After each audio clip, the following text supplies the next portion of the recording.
Hello there.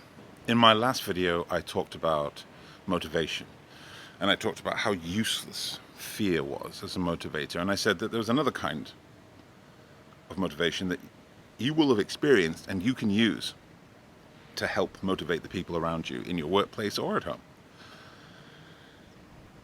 I told you about the researchers had this motivation continuum. On one end, a motivation, not motivating, the other end, the Holy Grail of intrinsic motivation. And in between there, somewhere, still a form of extrinsic motivation, is something called identified regulation. The name's not important, but you will have experienced it, because I know I did. Imagine, or think back to, when you were in school. I went to school in Stockport, and one of my teachers was a man called Mr. Gregg. He was a biology teacher. And I can reassure you that I could give a damn about mitochondria. I do not live for that stuff. I found it complex and difficult to understand, even though I thought it was fascinating. It was overwhelming, and I just didn't get it.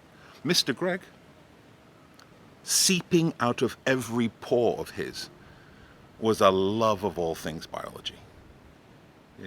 It radiated off this man.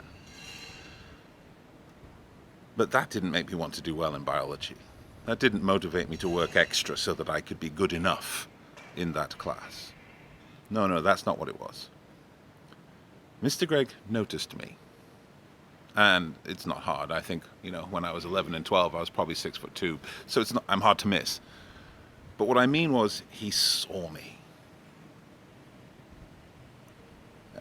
Not huge, long, sitting in his office for an hour and talking about my world, but just every once in a while stopping me in a corridor to ask me how I was, how things are going, how's my family,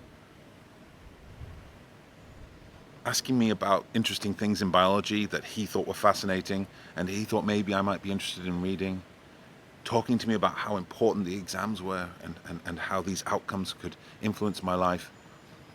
And through all of that, what I understood was that Mr. Gregg cared about me. He saw me as a person, not just as a student, and he cared about me. And because Mr. Gregg cared about me, and Mr. Gregg really cared about mitochondria and biology stuff, all of a sudden, because I cared about Mr. Gregg, I cared about biology. And I did really well.